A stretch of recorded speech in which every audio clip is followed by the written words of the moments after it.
Hello friends. Bharat की जो nuclear energy policy है, जो उसके बारे में जो बात करेंगे, क्योंकि हम लोग जो है बहुत ज़्यादा थर्मल एनर्जी पे ज़्यादा डिपेंडेंट है, और जो कि काफ़ी high pollution problem long term में जो है वो है ना। तो उसके कारण जो है एक तो सोलर और विंड एनर्जी पे जो है काफ़ी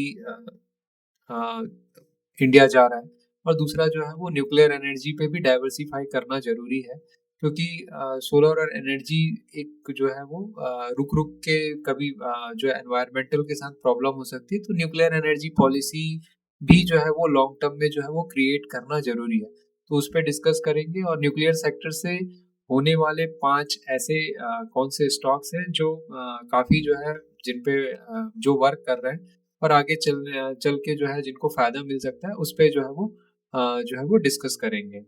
तो भारत का न्यूक्लियर एनर्जी जो पॉलिसी है, उसमें बहुत बदलाव हुआ है। सरकार गवर्नमेंट ने पहली बार निजी कंपनियों को न्यूक्लियर एनर्जी सेक्टर में आने की अनुमति दे रहा है। मतलब पहली बार जो है इसमें जो है फॉरेन इन्वेस्टमेंट जो है, ये जो है वो करने का जो है वो परमिशन जो है वो मिल रहा है। इसका मेन पर्पस ये है कि थर्मल पावर पे जो है वो निर्भरता कम करना, डिपेंडेंसी को कम करना, और जो है वो क्लीन और जो है वो एक इफेक्टिव जो है वो जो है वो भरोस मतलब एनर्जी को जो है वो बढ़ावा देना, ठीक है ना, ऊर्जा को बढ़ावा देना।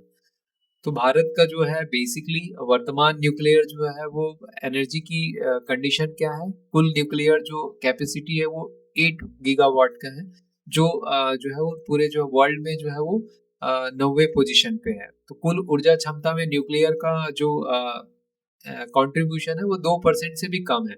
जो टोटल योगदान है वो 2% से भी कम है। तो लक्ष्य जो है वो 8 गीगावाट से 22 गीगावाट अगले 5 साल तक, एंड 100 गीगावाट जो है आज से जो है वो 20 साल में जो है वो जो है वो 100 गीगावाट तक करने में है। न्यूक्लियर एनर्जी क्यों ज़रूरी है? क्योंकि ये 24 आवर्स आपको लगातार बिजली देता है।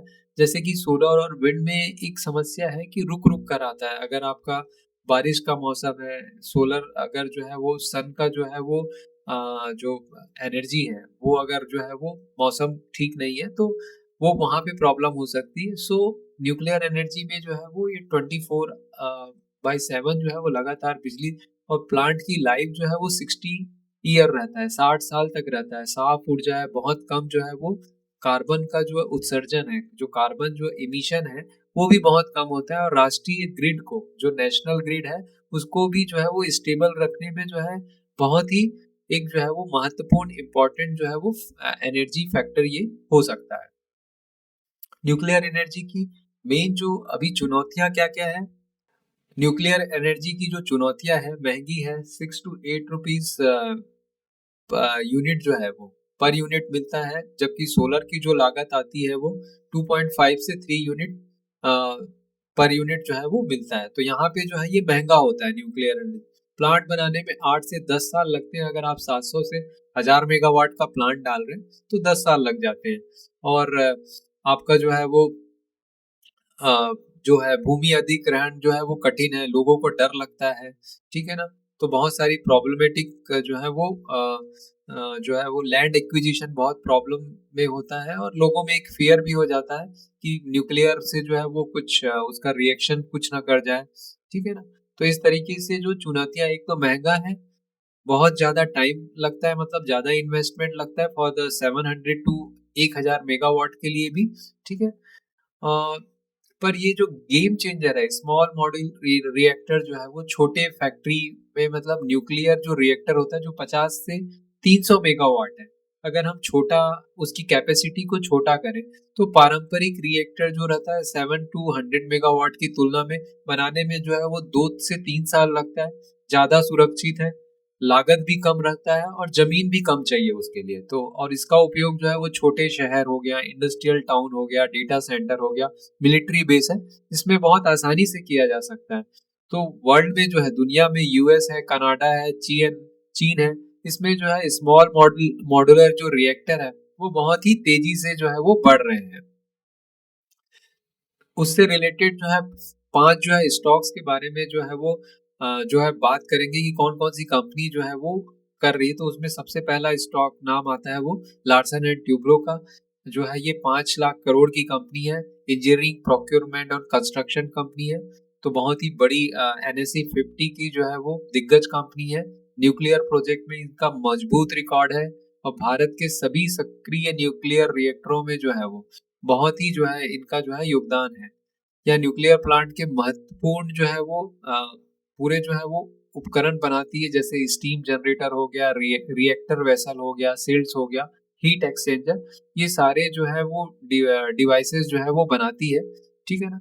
एंड कंपनी का जो है अभी पी रेशियो जो अवेलेबल है, कंपनी का पी रेशियो जो है वो 3.34.5 के मार्केट कैप पे अवेलेबल है। क्वार्टरली देख सकते हैं कि सेल्स जो है वो 10-11% के, क्योंकि लार्ज कैप कंपनी है। एंड प्रॉफिट जो है वो काफी लगातार बन रहा है। इस क्वार्टर में बहुत ही एक्सलेंट जो है इसका जो है वो रिजल्ट आया है। 46,000 का जो है वो प्रॉफिट जनरेट किया है ना। एंड ऑल टाइम हाई के आसपास भी चल रहा है। एंड काफी ऑर्डर बुक जो है इनका जो है वो बहुत ही स्ट्रांग है। मैनेजमेंट का जो है वो FY में 15% से अधिक सेल्स ग्रोथ हासिल करने का जो है वो भरोसा है। फिलहाल जो है न्यूक्लियर बिजनेस का जो है अभी न्यूक्लियर बिजनेस का योगदान जो है वो 1.6 है, उसका परसेंटेज है टोटल जो है रिवेन्यू इसमें। लेकिन लॉन्ग टर्म में इसके जो ट्रैक रिकॉर्ड को देखते हुए न्यूक्लियर सेक्टर में जो है वो ग्रोथ में जो है वो कुल राजस्व काफी जो है, कुल रिवेन्यू जो है वो काफी जो है इसमें बढ़ा सकता है इसमें जो। सेकंड जो है वो कंपनी बात करेंगे वालचंद नगर इंडस्ट्री। यह एक माइक्रो कैप कंपनी है जिसका मार्केट कैप जो है लगभग 1,000 करोड़ का है, यानी कि हाई रिस्क और हाई रिवार्ड स्टॉक है। कंपनी जो है वो सीधे NPCIL को जो है वो सप्लाई करती है, या न्यूक्लियर प्लांट के सबसे क्रिटिकल और हाई प्रिसीजन पार्ट्स बनाती है, जो ना तो आसानी से बनते हैं ना तो इंपोर्ट किए जा सकते। कंपनी का ऑर्डर बुक जो है वो 900 करोड़ है, जो इसकी जो है एनुअल सेल्स से जो है वो 4 गुना जो है वो अधिक है। ठीक है ना। तो ऑलमोस्ट जो एनुअल सेल्स है वो 200 करोड़ के आसपास है, और कंपनी का अभी ऑर्डर बुक जो है वो 900 करोड़ है। इससे जो है इनकी जो है वो फ्यूचर जो है ग्रोथ विजिबिलिटी जो है वो काफी जो है वो स्ट्रांग है। इसमें लगभग जो है वो 35 से 40% जो है, मतलब 400 से 500 करोड़ का ऑर्डर जो है वो न्यूक्लियर सेक्टर से जुड़े हुए हैं। और न्यूक्लियर इंडस्ट्री बढ़ने के साथ साथ या इसका जो है और भी बढ़ सकता है। तो वालचंद नगर जो है वो देख सकते हैं कि ये 1,000 करोड़ की कंपनी है फिलहाल जो है वो, है ना। और इसमें जो है वो अभी पी जो है इसका, क्योंकि अभी ये निगेटिव जो है वो प्रॉफिट में चल रहा है, लेकिन आने वाले समय में जो है वो ये एक अच्छा जो है वो रिवेन्यू न्यूक्लियर सेक्टर में जो है वो जनरेट कर सकता है और प्रॉफिटेबल हो सकता है। ठीक है। नेक्स्ट बात करेंगे टाटा पावर। टाटा पावर जो है वो छोटे मॉड्यूल रिएक्टर बनाने में जो है काफी जो है ये प्रोजेक्ट कर रहे हैं। न्यूक्लियर एनर्जी में इसके पावर पोर्टफोलियो के लिए एक बोनस जो है वो ग्रोथ ड्राइवर बन सकती है। कंपनी पहले रिन्यूएबल एनर्जी और बैटरी एनर्जी स्टोरेज में ऑलरेडी जो है वो पहले से लीडर है, रिन्यूएबल एनर्जी में और बैटरी एनर्जी स्टोरेज में। इसका पी रेशियो जो है वो ऑलरेडी जो है वो 30 के पास है, जो काफी न्यूनतम चल रहा है अपने मीडियन से जो है वो देख सकते हैं। इसका पी रेशियो जो है वो काफी मीडियन से जो है वो नीचे चल रहा है। ठीक है ना। एंड कंपनी पहले से ही जो है वो ये जो है वो एक कम रिस्क वाले निवेशकों के लिए लॉन्ग टर्म में जो है बहुत ही स्टेबल एंड जो है वो सुरक्षित विकल्प हो सकता है ये। ठीक है ना।